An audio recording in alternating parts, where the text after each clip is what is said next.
Muito bem, estamos gravando então.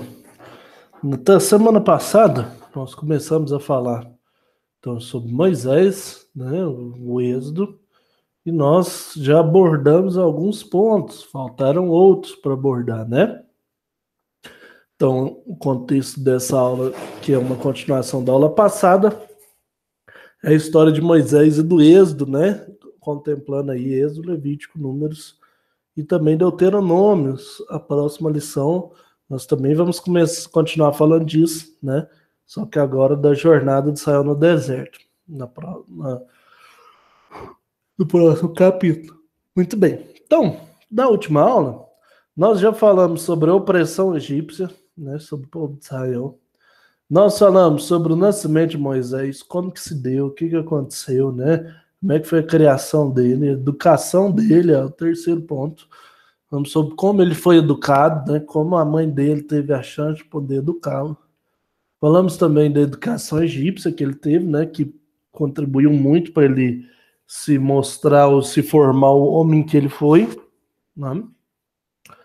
Temos também o estágio em Midian, né? Onde fala que provavelmente,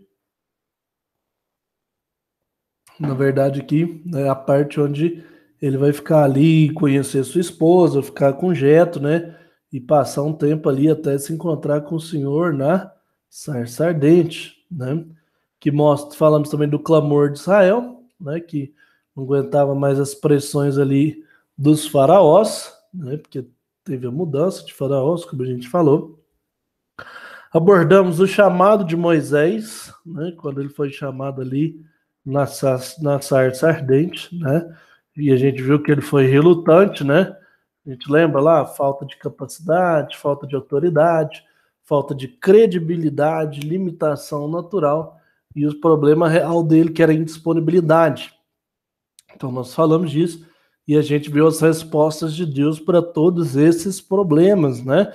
Deus falando que ia ser com Moisés, né? Que estaria com ele todo o tempo, que era ele que o enviou, que ele concederia poder, né? Que ele ia ser a boca de Moisés e por último ele falou que mandaria Arão junto, né? Para ser ali o porta-voz.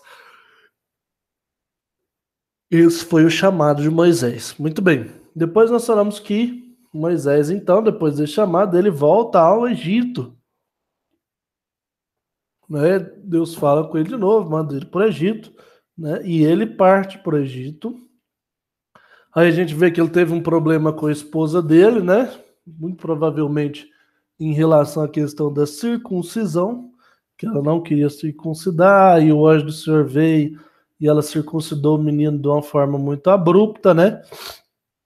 E isso acabou gerando aí meio que uma separação entre Moisés e sua esposa, né?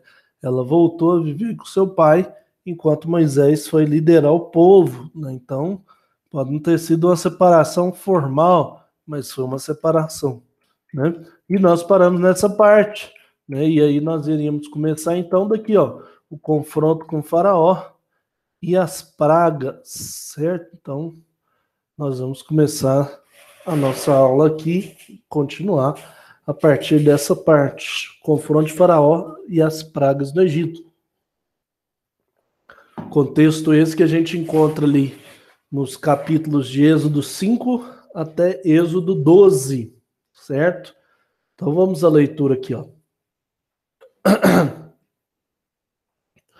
Moisés chegou à presença do faraó e lhe falou, em nome do Deus de Israel, várias vezes. O faraó manteve uma atitude de resistência e desafio. Sempre, né? Vamos ver lá em Êxodo 5:2, como é que faraó costumava responder a Moisés? Deixa eu abrir aqui.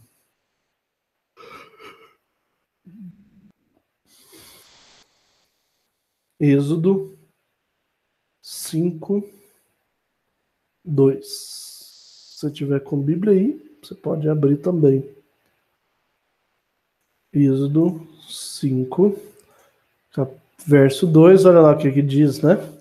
Diz assim, respondeu o faraó, quem é o Senhor para que lhe ouça eu a voz e deixe ir a Israel? Não conheço o Senhor, nem tampouco deixarei ir Israel. Então a gente percebe que o faraó, ele claramente tinha um coração contra aquela ideia, até porque era o povo que trabalhava ali, né? Era o povo que fazia as construções, eram os escravos da época, ele não ia liberar esses escravos sem uma luta. E além disso, o próprio Deus falava que era ele quem endurecia o coração de Faraó. Então, ó, 12 vezes se diz que o coração de Faraó se endureceu, ou que o Senhor endureceu o coração de Faraó. Então, olha lá, Êxodo 7, 13, 22, Êxodo 8, 15, 19, 32, Êxodo 9, versos 7, 34 e 35, ainda no Êxodo 9, verso 9, 12,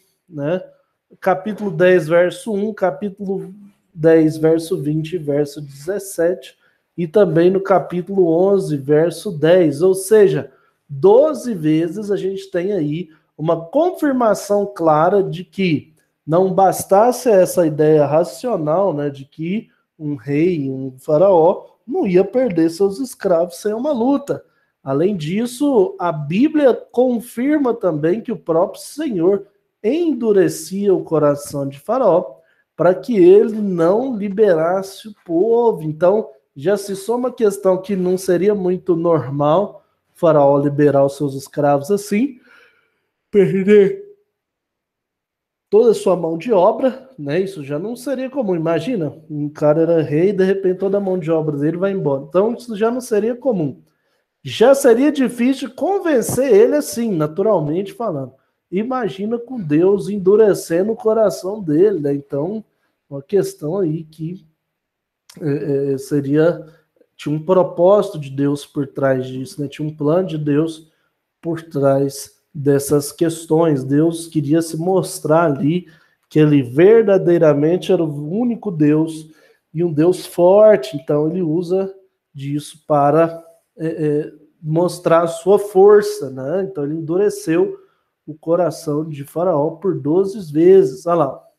As expressões hebraicas denotam a intensificação de uma condição já existente, tá vendo? Isso que eu estou dizendo.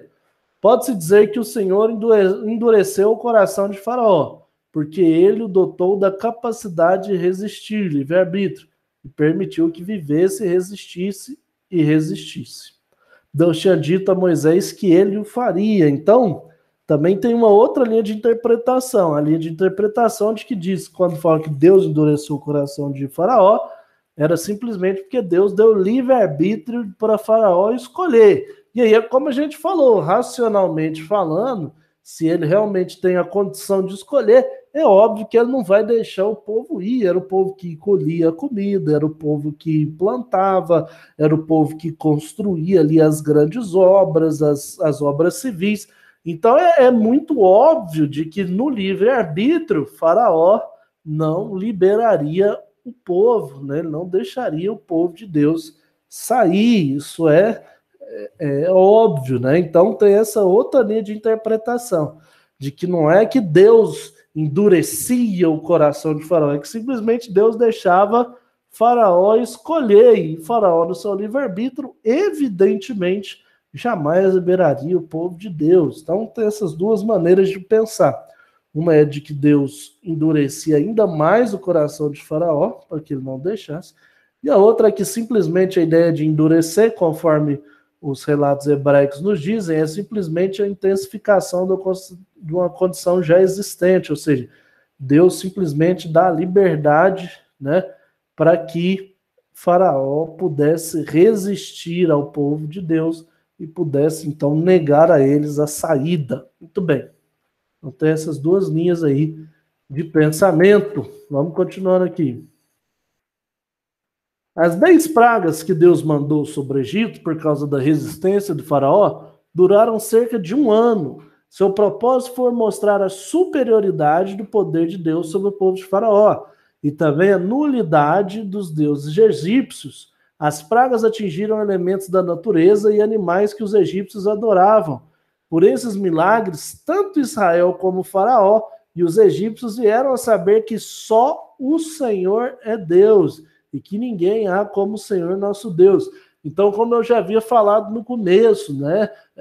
Quando Deus, por isso que eu acho que não era simplesmente deixar o faraó resistir, eu acho que tinha um dedo de Deus ali, endurecendo um pouco mais o coração de faraó, porque Deus, ele queria mostrar que realmente ele era o único Deus, e que ninguém poderia fazer o que ele fazia, ninguém era tão forte quanto ele. Então, durante um ano, basicamente, Deus foi mostrando diferentes sinais ali através de Moisés, através de suas profecias, e as pragas vieram. E é interessante que essas pragas não foram aleatórias, né? Como a gente tende a pensar, simplesmente aconteceu, foi uma coisa aleatória. Não.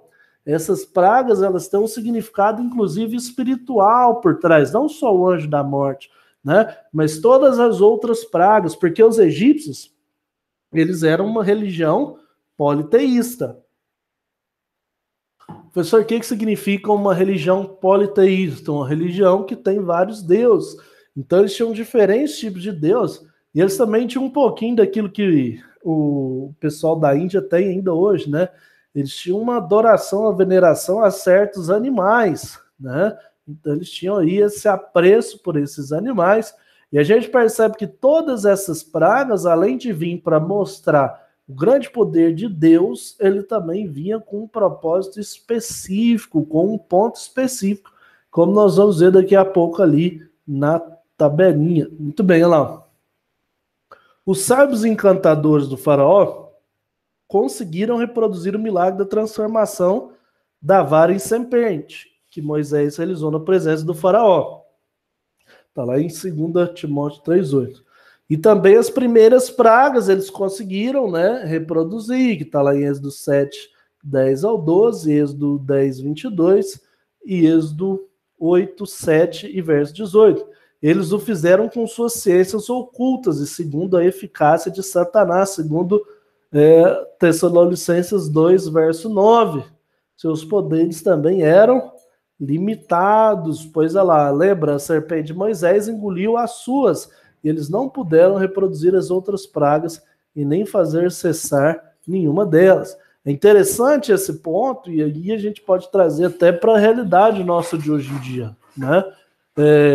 Naquela época, as pessoas eram muito mais susceptíveis a aceitarem sinais, né? Milagres, vamos dizer assim, ou grandes feitos. Então, quando Moisés transforma uma vara em cobra, os egípcios, lá, através das suas magias negras, né, das suas ciências ocultas, e segundo o poder de Satanás, Satanás tem sim poder, né, para fazer coisas desse tipo, eles também conseguiram transformar cajados em cobras. No entanto, limitados, porque a cobra ali do cajado de Moisés venceu as cobras dos sábios do Egito. Os primeiros pragas, eles também conseguiram reproduzir, segundo a sua magia negra, segundo, né, as suas ciências ocultas e a ajuda de Satanás. Então a gente percebe que naquela época ainda se conseguia, se tinha os sábios ali. E hoje em dia as pessoas tendem a ser muito céticas em relação a isso. Até mesmo os cristãos que adoram um Deus invisível, né, tendem a ser céticos com esses milagres e essas coisas. Mas deixa eu te falar, quando a gente fala de centro de Umbanda, quando a gente fala das tribos lá na África, né, dos bruxos, isso não é simplesmente uma enganação de Satanás. É lógico que tem enganação de Satanás sobre a vida dessas pessoas, mas Satanás, de fato, dá certos poderes para essas pessoas, né? Qual eu já citei para vocês, o pastor Nil sempre conta, né?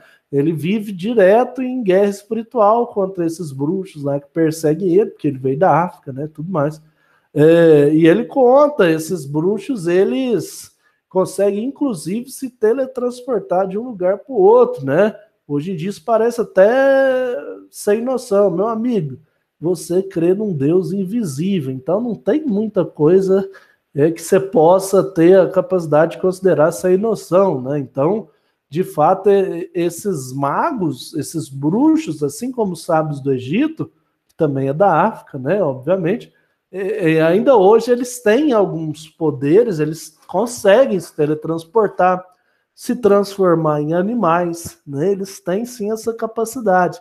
Parece muito cético para nós, mas sempre que você achar que isso é cético, você lembra que você crê num Deus que você não pode ver. E quando você pensa nisso, uma coisa interessante também é a questão geográfica, né? O mundo espiritual é a questão geográfica. Por exemplo, a gente já sabe, segundo nossos estudos de história, né, e de geografia também, que os descendentes ali de Cã são um povo que habitou essa região da África. Além disso, em termos de geolocalização, a África é o único continente que está dentro dos 4 cantos da Terra, vamos dizer assim, né? Ela tem uma porção sul e norte, e, em relação ao mundo, né? E ela também tem uma porção leste e oeste, então ela se encontra ali meio que dentre todos as linhas, né, que cortam o planeta. Então também tem essa questão, o mundo espiritual se envolve nisso aí, né? E a gente tem que ficar ligado com essas coisas, porque não eram coisas que simplesmente aconteceram lá na época de Moisés, isso é uma lição bíblica, não. Ainda hoje existem sim magos, sábios, bruxos, inclusive na região da África, né? A maioria vive nessa região, que conseguem fazer certos sinais e maravilhas. Óbvio que limitados, né? Como a gente viu aqui os sábios de Moisés, os sábios do Egito, eles eram limitados. Algumas pragas eles conseguiram reproduzir, mas as outras eles não conseguiram, né? Então fica evidente que mesmo Satanás tendo um poder aí, conseguindo fazer coisas sobrenaturais, existe um limite que Deus impõe e que aí ele não consegue transpassar. Vamos continuar aqui então. Aqui a tabelinha, ó. Isso na verdade era o dedo de Deus. Então vamos analisar um pouquinho disso e vamos ver o quadro abaixo. Vamos ler os versículos aqui e depois vamos ler o quadro abaixo. Então vamos lá. Êxodo 7, verso 12.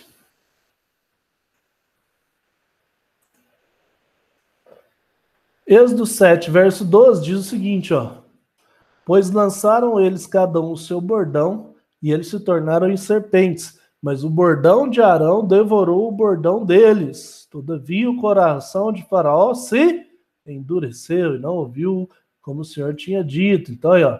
Agora 8, 18 e 19. Você vê que eles continuam fazendo sinais aqui, ó. 8, versos 18 e 19. Olha lá, diz o seguinte, ó. E fizeram os magos o mesmo com suas ciências ocultas, para produzirem piolhos, porém não o puderam, e havia piolhos nos homens e no gado. Então disseram os magos a Faraó, isso é o dedo de Deus, porém o coração de Faraó se endureceu e não os ouviu como o Senhor havia dito. Então aí, a partir do momento que eles não estavam mais conseguindo reproduzir. Tem aqui também, ó, 9 e 11, vamos ver. Êxodo 9, verso 11. Olha lá, ó. De maneira que os magos não podiam permanecer diante de Moisés por causa dos tumores, porque havia tumores nos magos em todos os egípcios. E novamente no verso 12, porém o Senhor endureceu o coração de Faraó, e esse não os ouviu como o Senhor havia dito. Então aí claramente, né, o Faraó, ele sendo bem insistente. E aqui agora, 1 João 4,4. Que isso? Vamos lá. 1 João 4.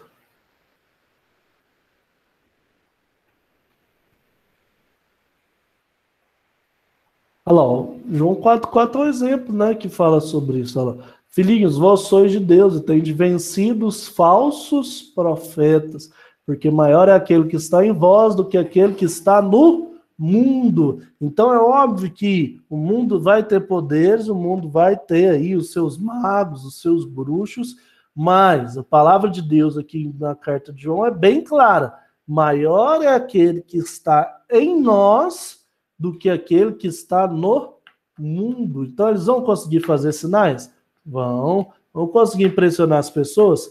Vão, mas o maior é o que está em nós do que o que está no mundo, assim como maior era o que estava com Moisés e Arão do que o que estavam ali com os magos. Vamos analisar essa tabela, então, que a gente vai conseguir enxergar que as pragas, quem estava sendo atingida por elas, né? E se os sábios conseguiram ou não reproduzir. Então vamos dar uma analisada aqui.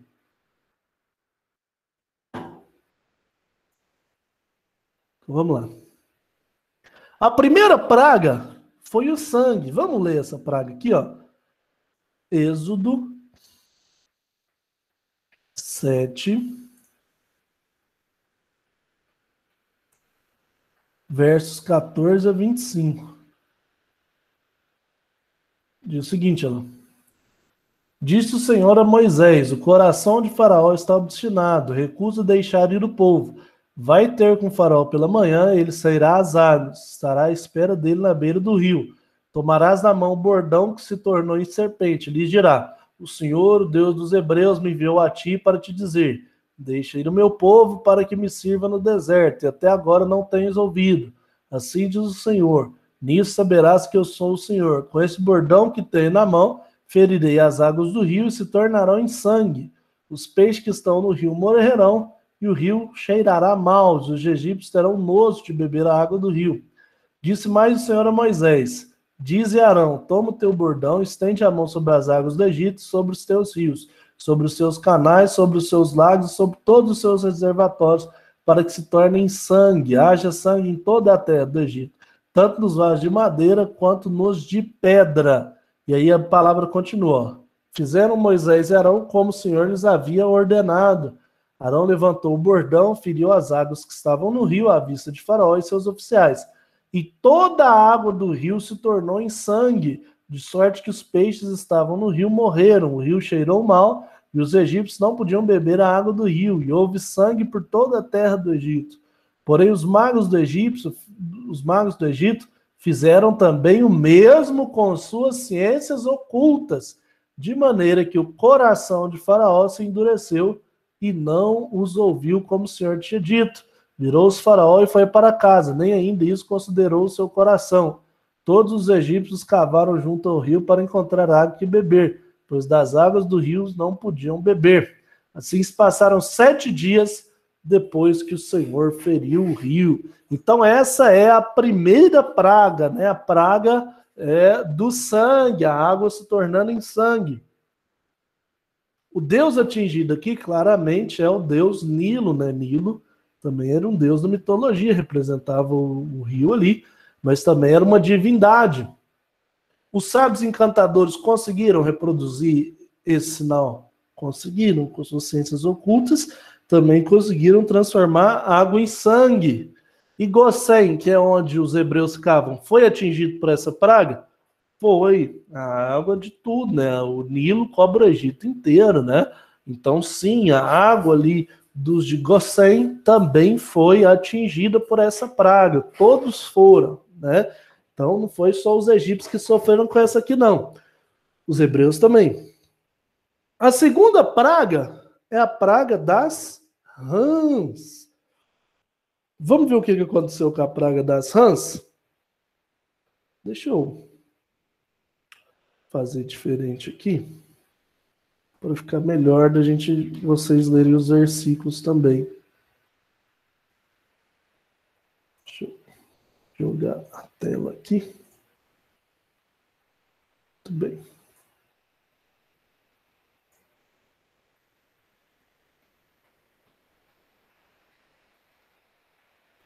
Então tá aí na tela.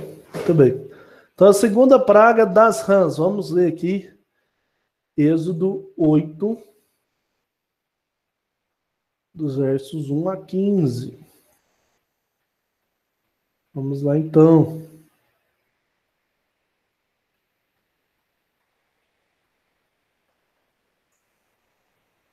Depois diz o Senhor a Moisés: chega-te a Faraó e diz-lhe assim, diz o Senhor: deixe ir o meu povo para que sirva-me. Se recusares deixá-lo ir, eis que castigarei com rãs todo o seu território. O rio produzirá rãs em abundância, que subirão e entrarão em tua casa, e no teu quarto de dormir, e sobre o teu leito, e nas casas dos teus oficiais, e sobre o teu povo, e nos teus fornos, e nas tuas amassadeiras. As rãs virão sobre ti, sobre o teu povo e sobre todos os teus oficiais. Disse mais o Senhor a Moisés: dize a Arão: estende a mão com teu bordão sobre os rios, sobre os canais e sobre os lagos, e faz subir rãs sobre a terra do Egito. Arão estendeu a mão sobre as águas do Egito, e subiram rãs e cobriram a terra do Egito. Então os magos, olha aí, ó o destaque, ó. Então os magos fizeram o mesmo com suas ciências ocultas e fizeram aparecer rãs sobre a terra do Egito. Chamou o faraó a Moisés e a Arão e lhes disse: rogai ao Senhor que tire as rãs de mim e do meu povo. Então deixarei ir o povo para que ofereça sacrifício ao Senhor. Falou Moisés a Faraó: diga-te, diz-me, quando é que hei de rogar por ti, pelos teus oficiais e pelo teu povo, para que as rãs sejam retiradas de ti e das tuas casas, e fiquem somente no rio? Ele respondeu: amanhã. Moisés disse: seja conforme a tua palavra, para que saibas que ninguém há como o Senhor nosso Deus. Retirar-se-ão as rãs de ti e das tuas casas, dos teus oficiais e do teu povo, ficarão somente no rio. Então saíram Moisés e Arão da presença de Faraó, e Moisés clamou ao Senhor por causa das rãs, conforme combinara com Moisés, com Faraó. E o Senhor fez conforme a palavra de Moisés. Morreram as rãs nas casas, nos pátios e nos campos. Ajuntaram-nas em montões e montões, e a terra cheirou mal. Vendo, porém, Faraó que havia alívio, continuou de coração endurecido e não os ouviu, como o Senhor havia dito. Então aqui mais uma vez a gente vê o Faraó com o coração endurecido. Qual os deuses aí, quais as divindades atingidas dos egípcios? O Nilo, novamente, né, porque as rãs vão surgir do Nilo, e as próprias rãs, que também eram um animal considerado sagrado ali pelos egípcios. A gente viu no verso 8 que os sábios também conseguiram reproduzir esse sinal, ou seja, as ciências ocultas ali também foram capazes de reproduzir a mesma coisa. E novamente a terra de Gosen ali dos hebreus também foi atingida. E novamente o coração de Faraó se endureceu. Muito bem. Aí vem a terceira praga. E aí a coisa vai pesar para o lado dos sábios. Olha lá, versos 16 a 19. Vamos ver. Terceira praga, os piolhos. Olha lá. Disse o Senhor a Moisés: dize a Arão, estenda o teu bordão e fere o pó da terra, para que se tornem piolhos por toda a terra do Egito. Fizeram assim. Arão estendeu a mão com seu bordão e feriu o pó da terra. E houve muitos piolhos nos homens e no gado. Todo o pó da terra se tornou em piolhos por toda a terra do Egito. E fizeram os magos o mesmo com suas ciências ocultas para produzirem piolhos. Porém, não o puderam. Então, olha aí o destaque. Não conseguiram fazer a mesma coisa. E havia piolhos nos homens e no gado. Então disseram os magos a Faraó: isso é dedo de Deus. Porém o coração de Faraó se endureceu e não os ouviu como o Senhor havia dito. Interessante a gente parar para pensar que a partir daqui os hebreus, quer dizer, os sábios não conseguiram mais reproduzir os milagres de Deus. Eu tenho até uma teoria em relação a isso. É um pensamento meu aqui, comigo, né? Presta atenção nas pragas, né? Que, primeiro, o sangue é uma coisa ruim, né? Uma coisa ali que mata, né? E a gente percebe que nesses rituais aí desse pessoal da Umbanda, do pessoal que vem ali das religiões africanas, são acostumados a fazer rituais com sangue. A questão das rãs também é um costume deles de fazer rituais com rãs, né? De fazer ali oferendas com rãs e tudo mais. Agora perceba que o piolho não é fazer simplesmente surgir da água igual a rã, uma coisa que os magos já tinham ali o costume de fazer nos seus feitos ali de magia. O piolho era literalmente um ser vivo que estava vindo do nada, do pó, né? Então Moisés ali, Deus fez surgir vida do pó da terra. E a gente percebe que o diabo não tem poder para fazer surgir vida do pó da terra. E isso é muito interessante, né? O poder do diabo é limitado, ele não consegue fazer surgir vida. Na maioria das vezes, ele só consegue tirar a vida, né? Nos seus rituais, nas suas magias. Então, fazer surgir vida, mesmo que seja aí uma praga, como um piolho, já está longe do alcance de Satanás, porque ele não consegue fazer nada virar vida. Na verdade, o que ele consegue fazer é matar e destruir, não criar vida, mesmo que seja uma praga como o piolho. Então, isso aqui é interessante. Os magos não conseguiram fazer a mesma coisa. Qual Deus que foi atingido? A Terra, né? A Terra é uma divindade, não só para os egípcios, como em várias outras mitologias. A Terra é uma divindade, né? Na mitologia grega é Gaia, Terra é a Gaia, né? Os sábios encantadores, então, a partir de que eles não puderam fazer as mesmas coisas, né? E deixaram bem claro para Faraó. Falou, meu amigo, isso é dedo de Deus, garoto. Não dá para fazer a mesma coisa. E é óbvio que se toda a terra do Egito virou piolho, o povo ali em Gossém, o povo hebreu, também sofreu com essa praga. Vale notar também um fato extra, isso aqui que a gente está falando, que nos primeiros sinais que aconteceram, o faraó, ele triplicava ali, né? Ele dobrava o trabalho dos hebreus, e muitos hebreus não aceitaram muito Moisés, né? Ficaram chateados com ele, falando, você veio para cá para nos trazer um fardo maior ainda do que a gente consegue suportar. Então pode ser que aqui também Deus estava deixando que o próprio povo dele, o próprio hebreu, sofresse para ver também que ele era o Deus todo poderoso, que ele tinha poder para tirar aquele povo de fato daquela situação. Então, isso é uma teoria também que a gente pode abordar, né? Que como os hebreus estavam um pouco céticos com Moisés no começo, por conta da carga horária maior que eles receberam, Deus também deixava essas pragas os atingirem, para que eles também tivessem ciência com quem eles estavam lidando, né? Com Deus Todo-Poderoso. Muito bem. E aí vem a quarta praga, que são o quê? As moscas. Vamos ver essa praga aqui, ó. Dos versos 20 ao 32. Vamos ver as moscas. Quarta praga. Vamos lá. Disse o Senhor a Moisés: levanta-te pela manhã cedo e apresenta-te a Faraó. E eis que ele sairá às águas, e diz-lhe: assim diz o Senhor, deixe meu povo ir para que me sirva. Do contrário, se tu não deixar ir o meu povo, eis que eu enviarei enxame de moscas sobre ti e sobre os teus oficiais, e sobre o teu povo, e nas tuas casas, e... Deixa eu passar aqui. E nas casas do egípcio se encherão deste enxame, também a terra que eles estiverem. Naquele dia separarei a terra de Gossém, em que habita o meu povo, para que nela não haja enxame de moscas. E saibas que eu sou o Senhor no meio desta terra. Farei distinção entre o meu povo e o teu povo. Amanhã se dará esse sinal. Assim fez o Senhor, e vieram grandes enxames de moscas à casa de Faraó e as casas dos teus oficiais e sobre toda a terra do Egito, e a terra ficou arruinada com esses enxames. Chamou o Faraó a Moisés e Arão e disse: ide, ofereceis sacrifício ao vosso Deus nessa terra. Respondeu Moisés: não convém que façamos assim, porque ofereceríamos ao Senhor nosso Deus sacrifício abominável aos egípcios.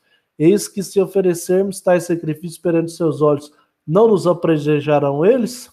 Temos de ir caminho de 3 dias ao deserto, e ofereceremos sacrifício ao Senhor nosso Deus, como ele nos disser.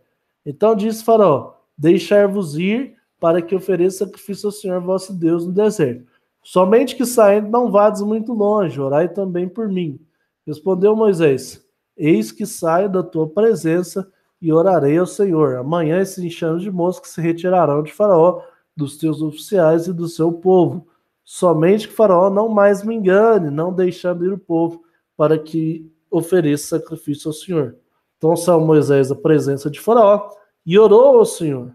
E fez o Senhor conforme a palavra de Moisés, e os enxames de moscas se retiraram de Faraó. dos seus oficiais e do seu povo. Não ficou uma só mosca. Mas ainda essa vez, Faraó essa vez endureceu o Faraó o coração e não deixou o povo ir. Então, mais uma vez, o Faraó dando tumé e não deixando o povo ir. Essa é a quarta praga.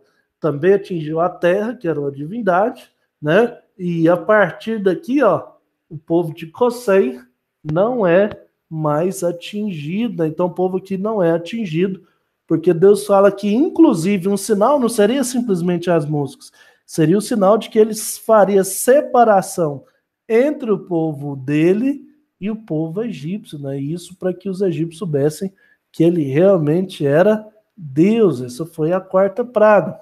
A quinta foi a peste. A coisa vai começando a piorar aqui, principalmente depois que Faraó propositalmente engana ali Moisés mais uma vez. E aí vem a peste agora. Vamos lá. Versos 9, do 1 ao 7. Vamos ler aqui. Olha lá. Ó. Quinta praga, peste de animais.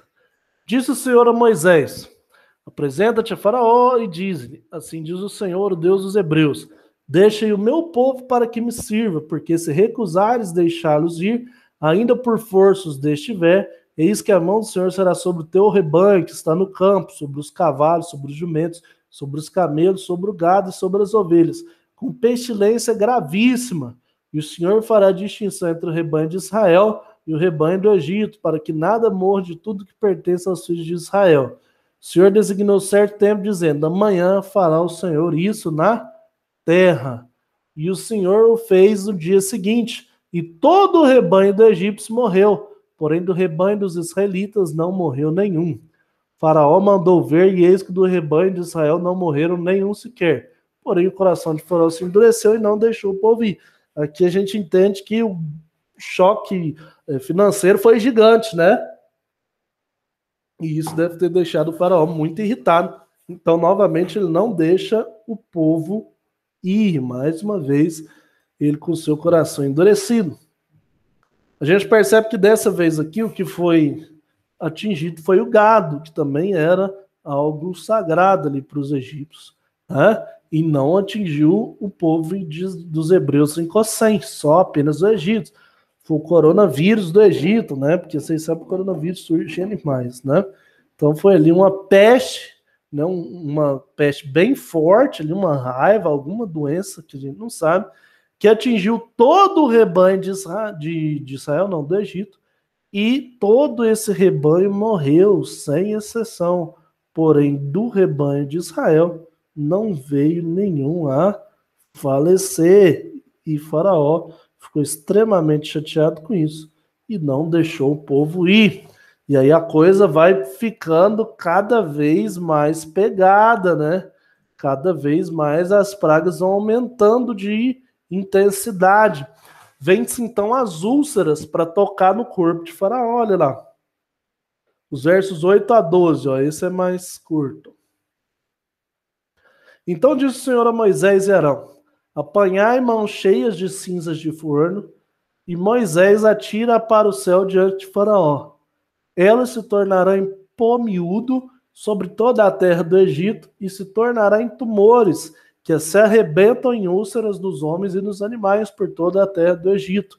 Eles tomaram cinza de forno e se apresentaram a Faraó. Moisés atirou para o céu, e ela se tornou em tumores, que se arrebentaram em úlceras nos homens e nos animais.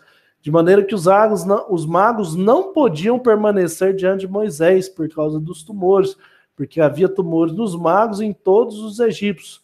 Porém, o Senhor endureceu o coração de Faraó, e este não ouviu como o Senhor tinha dito a Moisés. Então a gente percebe aqui que nesse momento até os magos já tinham abandonado o Faraó. As úlceras pegou ali todos de jeito ali no Egito, né? E foi um sofrimento terrível. Imagina úlceras arrebentando por todo o corpo, né? Essa foi a praga. Quem foi atingido? O Faraó, né? Que era considerado um deus do Egito. Os magos, que eram como seus sacerdotes, inclusive ali os animais, ali alguns animais também foram atingidos. provavelmente animais domésticos ou animais que os egípcios tomaram dos hebreus depois que os seus próprios animais morreram, né? Provavelmente isso aconteceu também, tomaram alguns animais deles. Muito bem, e novamente aí o povo hebreu não foi atingido. O que nos leva para a sétima, para o granizo. Muito bem, vamos ver como é que foi essa praga? Essa aqui foi forte, hein? Olha lá. Deixa eu ver. Diz o Senhor a Moisés: levanta-te pela manhã cedo, apresenta-te a Faraó e disse-lhe: assim diz o Senhor, Deus dos Hebreus: deixa ir o meu povo para que me sirva, pois esta vez enviarei todas as minhas pragas sobre o teu coração e sobre os teus oficiais e sobre o teu povo, para que saibas que não há quem me seja semelhante em toda a terra. Então Deus já deu lado aqui também. Pois já eu poderia ter estendido a mão para te ferir a ti e o teu povo com pestilência, e teria sido cortado da terra. Então Deus falou: não, eu teria poder para simplesmente fulminar vocês da terra. Mas deveras para isso te hei mantido, a fim de mostrar-te o meu poder e para que seja o meu nome anunciado em toda a terra. Então Deus falou: eu estou te poupando porque é para vocês verem o meu poder e para que isso seja registrado para toda a terra. Ainda te levantas contra o meu povo para não deixá-los ir? Eis que amanhã, por esse tempo, farei cair muito grave chuva de pedras, como nunca houve no Egito desde o dia em que foi fundado até hoje. Agora, pois, manda recolher o teu gado e tudo o que tens no campo, todo homem e animal que se acharem no campo e não se recolherem à casa, e caindo sobre ele as chuvas de pedra, morrerão. Quem dos oficiais de Faraó temia a palavra do Senhor, fez fugir os teus servos e o seu gado para as casas. Aqueles, porém, que não se importavam com a palavra do Senhor, deixou ficar no campo os teus servos e o seu gado. Então disse o Senhor a Moisés: estende a mão sobre o céu e cairá chuva de pedras em toda a terra do Egito, sobre homens e sobre animais, e todas as plantas do campo na terra do Egito. E Moisés estendeu o seu bordão para o céu, o Senhor deu trovão e chuva de pedras e fogo, desceu sobre a terra, e fez o Senhor cair chuvas de pedras sobre a terra do Egito, de maneira que havia chuva de pedras e fogo, misturando com a chuva de pedras tão grave, qual nunca houve em toda a terra do Egito, desde que veio a ser uma nação. Por toda a terra do Egito, a chuva de trevas feriu todos os quanto havia no campo, tanto homem quanto animais. Feriu também a chuva de pedras todas as plantas do campo e quebrou todas as árvores do campo. Somente na terra de Gozém, onde estavam os filhos de Israel, não havia chuva de pedras, né? Então, até lembra da aula de música lá, né? Até cita isso, né? A tempestade, né? Então o Faraó mandou chamar a Moisés e Arão e lhe disse: esta vez pequei, o Senhor é justo, porém eu e o meu povo somos ímpios. Orai ao Senhor, pois já bastam esses grandes trovões e a chuva de pedras.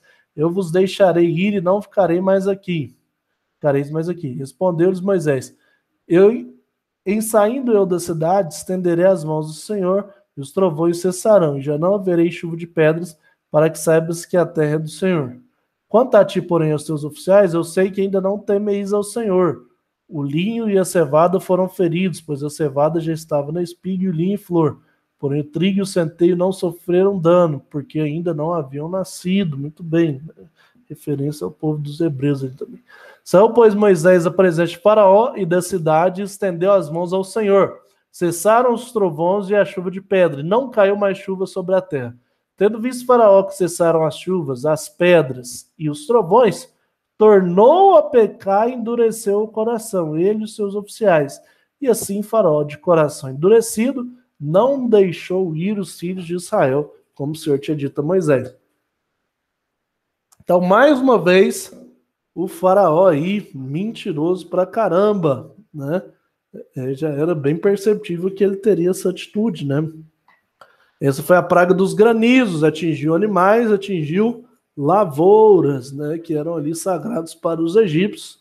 Porém, o povo de Israel não sofreu nada com essa chuva. Muito bem. E depois vem a praga dos gafanhotos, né? O que foi a praga dos gafanhotos? Vamos começar a dar uma resumidinha nessa parte aqui. A praga dos gafanhotos, né, da mesma maneira Moisés apareceu, né, tal, e E Deus falou para ele que era para então orar, que viria um vento, né? Durante toda a noite veio um vento do ocidente ou do oriente, agora não me lembro muito bem, né? E que viria sobre a terra do Egito, atacaria toda a lavoura ali, né? E a destruiria. Vamos ver aqui, ó, só esses versículos da lavoura, ó. O 10, 5 e o 15, olha lá. Presta atenção lá. 5, ó. Do contrário, se recusar deixar aí meu povo no 4, ó. Eis que amanhã trarei gafanhotos ao teu território. Eles cobrirão de tal maneira a face da terra que dela nada aparecerá. Eles comerão o restante que escapou e o que vos resta da chuva de pedras. E comerão todas as árvores que vos crescem no campo.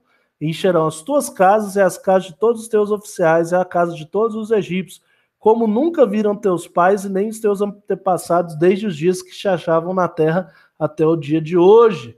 Muito bem, vamos ver o que aconteceu lá no verso 15 agora, ó.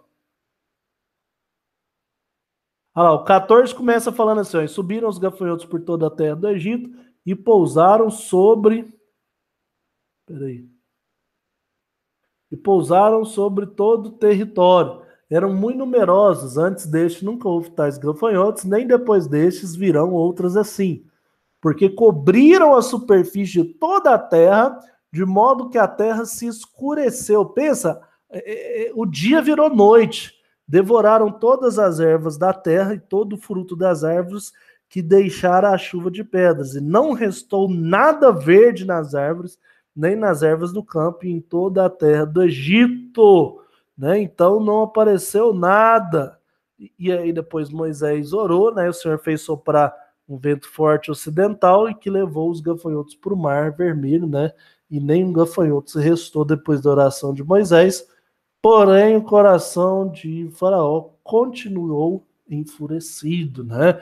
Essa foi a 8ª praga, a praga dos gafanhotos, que destruiu ali tudo que ainda era verde no Egito. Então acabou, tudo que era plantação, tudo que era verde, acabou. Deus tinha acabado então com todos os recursos dos egípcios aqui, né, os recursos de sobrevivência, né? Porém, os hebreus não estavam sendo atingidos. E, né, mais uma vez, o faraó não aceita, e aí vem a nona praga. E essa praga é bem interessante, né? Porque é até difícil da gente falar dela, assim, tentar imaginar ela, né? A 8ª aqui, a gente imagina como deve ser terrível. Imagina que é tanto de gafanhoto, assim, ó, a ponto de tampar o sol, você não conseguir enxergar o sol, né? O sol não conseguir fazer luz. Terrível, né? Mas agora as trevas era algo palpável. Vamos ver isso aqui, então, ó. Êxodo 10, do 21 ao 29. Era algo palpável, cara. É muito legal você pensar nisso, muito tenebroso também lá. Nona praga. Então disse o Senhor a Moisés: estende a mão para o céu e virão trevas sobre a terra do Egito, trevas que se possam apalpar. Estendeu, pois, Moisés a mão para o céu e houve trevas espessas sobre toda a terra do Egito por 3 dias. Não viram uns aos outros e ninguém se levantou do seu lugar por 3 dias. Porém, todos os filhos de Israel tinham luz nas suas habitações. Então Faraó chamou Moisés e lhe disse: ide, servi o Senhor, fique somente os vossos rebanhos e o vosso gado. As vossas crianças irão também convosco.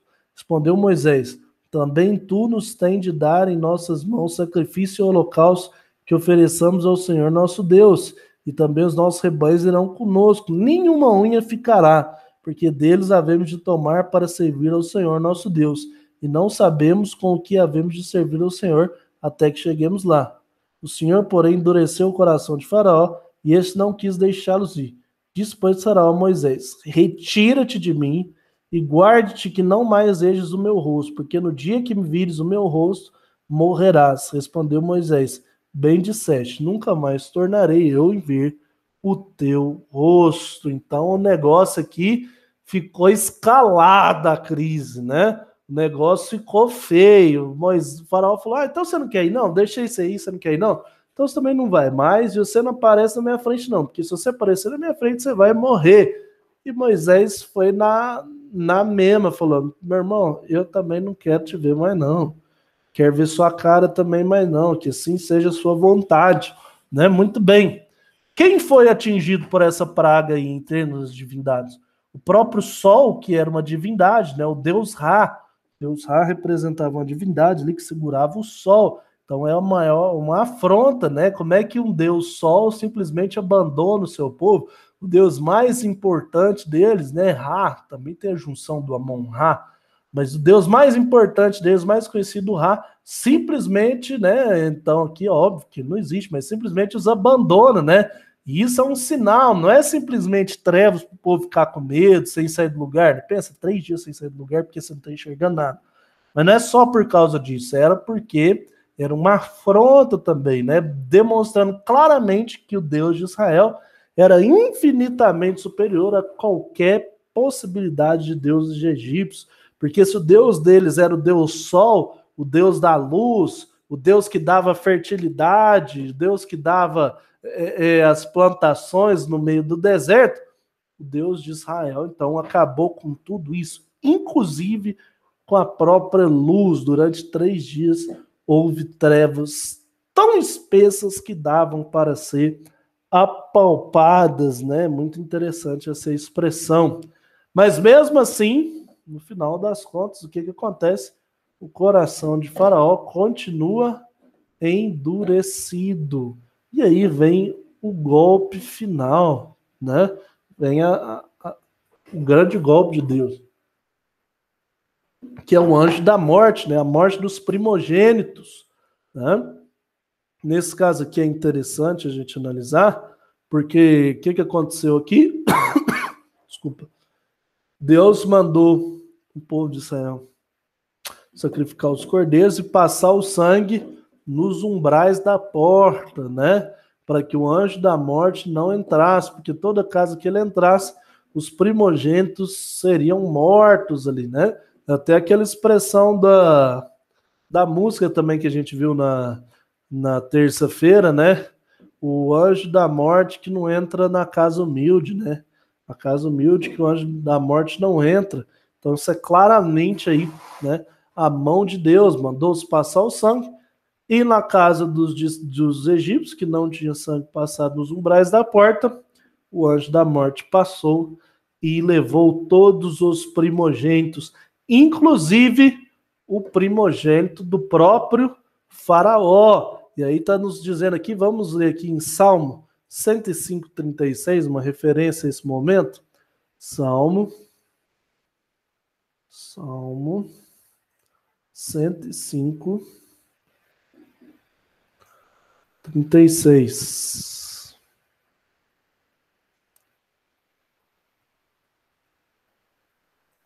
Olha lá o que fala. Também feriu de morte todos os primogênitos da sua terra, as primícias do seu vigor, todos os primogênitos morreram. Então fez sair o seu povo, comprado. Isso aqui já é spoiler, né, do que vai acontecer. Então, de fato, ali todos os primogênitos do Egito foram mortos, inclusive ali o filho do faraó, o seu primogênito, seu filho amado. E isso foi o golpe mais duro, né? O golpe que aí o faraó não pôde sustentar, e aí sim ele libera o povo de Israel para fugir, para ir embora, para nunca mais voltar àquela terra. No entanto, a gente sabe que depois o faraó vai tentar perseguir eles, né? E Deus vai derrotá-los ali no Mar Vermelho, né? Então, essa é a história das 10 pragas. É interessante você notar, não são pragas aleatórias, né? Não são simplesmente fatos ali. Todas elas têm uma relação, tanto com os deuses, as divindades, aquilo que trazia orgulho para os egípcios, tanto na parte mitológica das suas religiões, né, como na parte aí até dos seus filhos e das suas propriedades. Deus deixou a terra deles com os deuses deles totalmente derrotados, sem luz, sem nada, humilhou os deuses dele. Acabou com as plantações, acabou com os animais, simplesmente varreu qualquer sentimento de superioridade que os egípcios tinham, de serem fortes, terem Deus. O Deus de Israel simplesmente varreu tudo isso aí, né? Então todas essas pragas têm uma relação direta, não foram aleatórias, né? Inclusive até a separação do povo de Hebreu dos egípcios enquanto as pragas ocorriam, né? Então tudo isso mostra a mão de Deus agindo ali, né, em favor dos seus e mostrando que ele era forte, né, mostrando que nem a nação mais poderosa da terra na época poderia contra ele, né? Ele simplesmente humilhou aquela nação, humilhou, acabou com ela. Muito bem. Última coisa aqui, então vamos à instituição da Páscoa e o Êxodo, que é a partir do Êxodo 12, né? Olha lá, a última praga foi procedida pela instituição da Páscoa, narrada em Êxodo 12. Esta celebração, também chamada de Festa dos Pães Asmos, consistiu originalmente de uma refeição em que as famílias de Israel comeram cada uma um cordeiro assado, pães asmos e ervas amargas. O sangue do cordeiro foi passado nos ombreiros e vergas das portas. O Senhor prometera que o anjo destruidor que mataria os primogênitos não entraria nas casas onde houvesse esse sinal.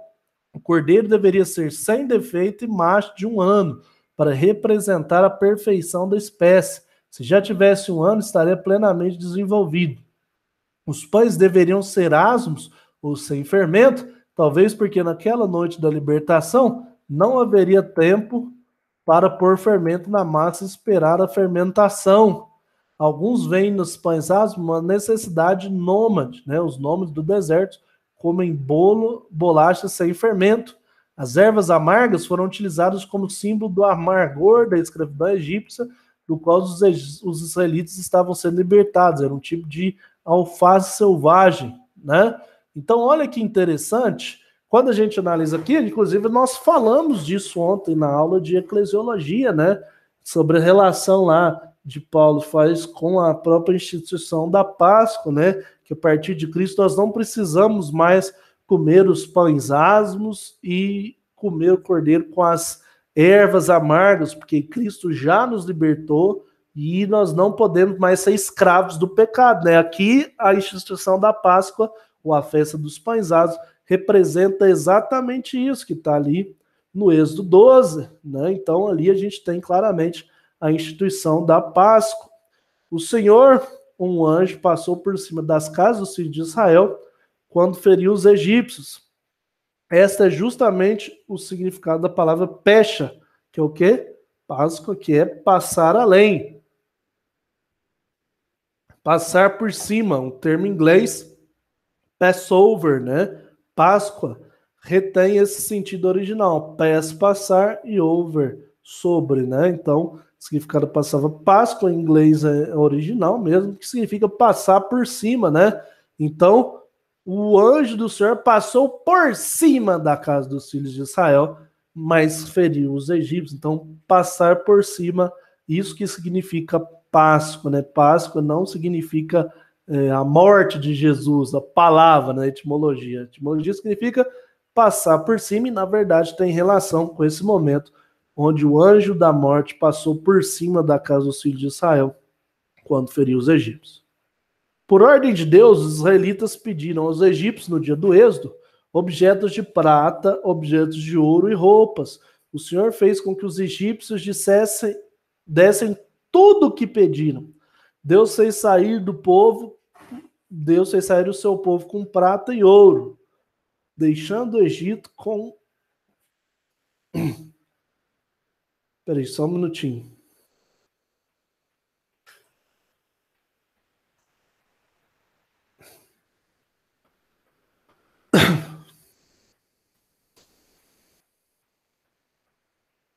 Vamos lá, continuando. Deixaram o Egito como um exército vitorioso, carregado de ricos despojos. Teria sido justo? Certamente que sim. Os hebreus tinham trabalhado arduamente no Egito por anos, sem remuneração. Deus como que forçou os egípcios a pagarem salários atrasados aos hebreus. Né? É interessante aqui que os hebreus não saíram saqueando, né, e quebrando tudo, igual a gente está vendo hoje em dia. Simplesmente Deus fez, de forma pacífica aqui por parte do povo de Israel, que tudo o que eles pedissem fosse dado. Isso a gente tem que aprender. Com o nosso Deus, a gente pede e nos dá. Se a gente bater na rocha, se a gente quebrar as lojas dos outros, Deus não vai nos ajudar em mudança nenhuma, né? Então aqui a gente percebe como foi com o povo de Israel, e eles saíram então como que com despojos de guerra, uma guerra que eles não precisaram lutar, porque Deus lutou por eles, né? Olha lá, os israelitas partiram de Ramsés, cerca de 600 mil a pé, sem contar mulheres e crianças. Subiu também com eles um misto de gente, ovelhas, gado, muitíssimos animais. O número total de israelitas e outras pessoas que deixaram o Egito no êxodo foi de aproximadamente 3 milhões de almas. E isso ocorreu por volta de 1450 a.C. Imagina 3 milhões de pessoas saindo do Egito numa marcha, né? O que significa esse misto de gente, professor? Aí, ó.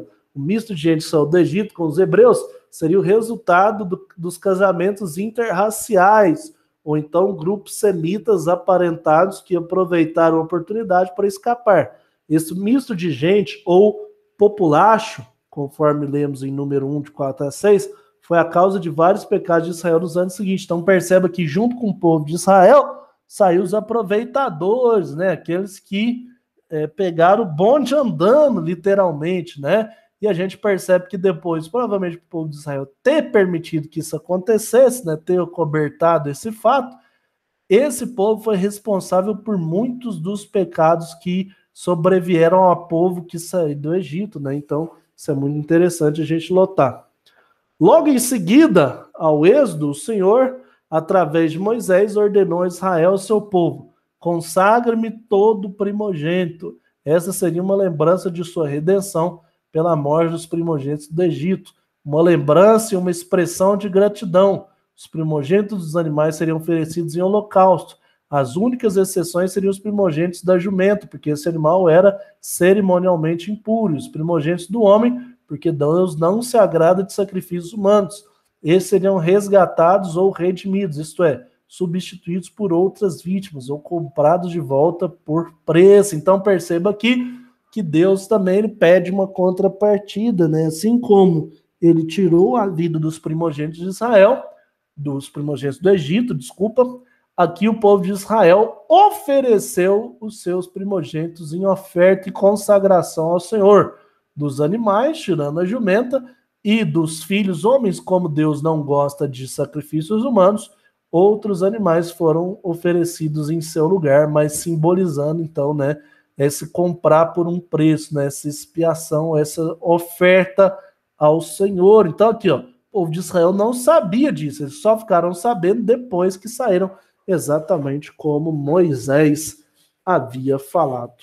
Muito bem, a gente finaliza aqui então esse capítulo, né? E semana que vem nós vamos falar então sobre como é que foi essa viagem desses 3 milhões junto com esse misto de gente, né?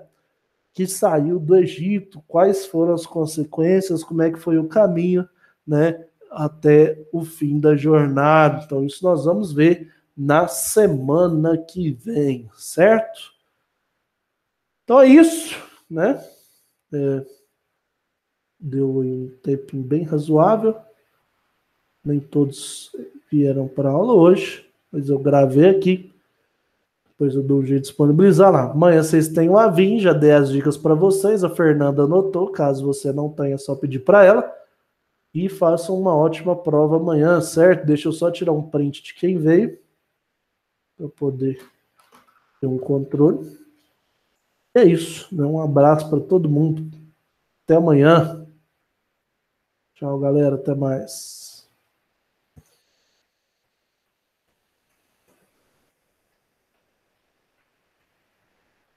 Beleza, Fernando. Então, todo mundo já tem isso aí.